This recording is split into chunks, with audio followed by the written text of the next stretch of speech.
At henya't napakaaga kong gumigising para asikasuhin ang anak ko. Pagkatapos nga niyang kumain, iginayak ko na siya. Yan nga ang aming ginagawa mula Lunes hanggang Biyernes. Mabuti nga napakasipag ngayong pumasok ng anak ko. Okay lang sa akin yan, basta para sa kanya. Ang ulirang ina't ama, baw.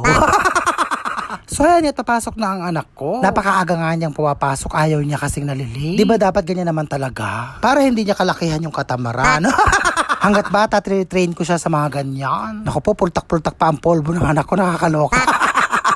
Marunong na sa magpolvo ngayon kasi nga nagbibinata na. At syempre, hindi niya nakakalimutan ang magpabango. Aba, nagbabaon pa ng pabango yan sa bag. O ayan ang pruweba, madami siyang pabango, nakakaloka.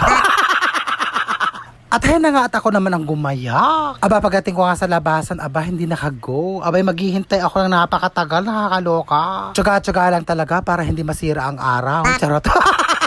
So magandang araw po sa ating lahat. Sana po ay lagi tayong iingatan ng ating Panginoong Diyos araw-araw. So ayan nga, tapos na ang maghapon kong pagtatrabaho. Hindi ko na nga kinuha ng lahat ng pinuntahan ko kasi nga nangangarag ako, nakakaloka. At syempre, hindi mawawala ang palengke sa vlog ko. At araw-araw nga ako namamalengke, nakakaloka. At ayan nga't pauwi na ako, kailangan ko magmadali at magluluto pa ako. At ayan na, nagluluto na ako, tapos naglalaba, o diba? Superwoman. At ayan nga't pagkatapos ko maglaba, nagluto naman ako ng ulam ni Maro. Magluluto ako ng napakasarap na calamares. Niligyan ko na nga ng itlog at season and fry. At syempre, lagyan natin ng konting harina. Tsak, napakasarap niyan mamaya.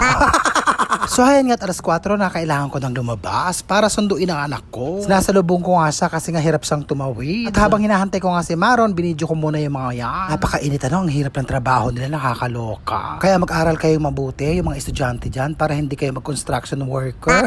Nakakaloka. At ayan na nga at parating na ang anak ko. Pagod daw. Kakalokang bata. Napakadumi pa ng damit niya. Kahapon may tinta yung damit niya, naloloka ako. Kakaloka. At ayan nga't dumating na yung napakatagal niyong order. Kahapon dapat dadating yan. Hinihintay ko nga. Pagtingin ko nga sa Lazada, aba, kinancel lang delivery rider. Naloloka ako. At hindi daw niya ako matawagan. Eh dapat nag-text siya. Diyos ko, kahapon inaantay ko, wala man lang text. Naloloka ako. Napakadami niyang dahilan, kesyo mali daw ang address ko. Manong sabihin niyang tinatamad siya, nakakaloka. Eh di ang ginawa ko, chinat ko yung seller. Inireport siguro niya kasi nga dumating ngayon. Tinanong ko nga sa delivery rider kanina, baguhan lang daw yun. Diyos ko Lord, baguhan pa lang, tamad na, nakakaloka.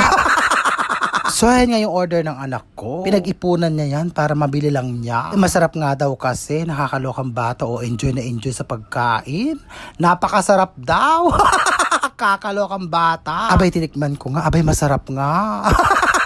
Kakaloka.